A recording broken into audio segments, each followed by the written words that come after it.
Barry, Rangers have appointed Graham Murty as manager till the end of the season. One, is it the right decision, or perhaps was it the only decision?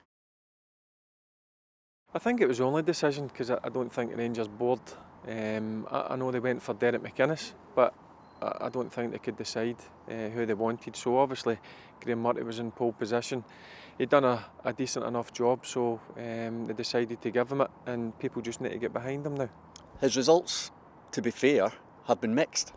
Yeah, they have been mixed. He went in that four game unbeaten run. Two of the performances against Aberdeen were fantastic.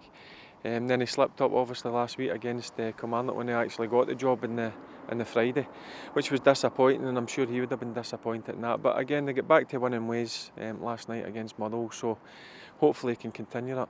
Given that he's a temporary manager or interim manager, whatever you want to call him, it's going to be interesting in terms of the January transfer market. Does he get to pick players, or does the director of football get to pick players? Well, they've made it clear that Murty will pick the players, but what worries me is he's only got the job to the end of the season. Now, if you're going to sign players, they have to come in contracts, whether that be a 2.5 year or a 3.5 year contract. So the only way I see that Rangers are going to sign players is getting them on loan, which isn't great going forward, but that's just the way it is at Rangers, which is sad just now. In terms of the game which is coming up at the weekend, Celtic against Rangers, Graham Murty has been involved in Old Firm games before. Yep.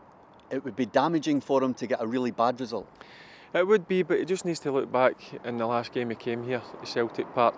Celtic were in great form, Rangers were struggling a bit, and they came away with a point.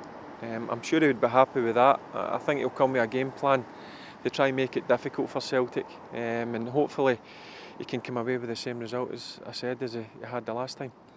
Just going to ask you about some of the players that Pedro Coutinho brought in. Is there a likelihood, Barry, that some of them will be moved on in January?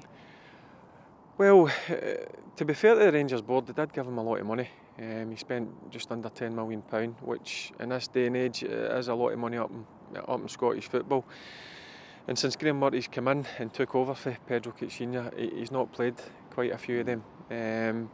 But the difficult thing is, some of the guys are on, I think they've got 2.5 years, some of them have got 3.5 years left in their contract, so it's going to be difficult to move them away. Rangers clearly haven't got the money to go and pay these guys off, so I feel sorry in a way for Graham Murty because it isn't his squad, and I'm sure in January he would like to bring a lot of players in, but as I say, I think he's limited. I think he can only bring in guys on loan.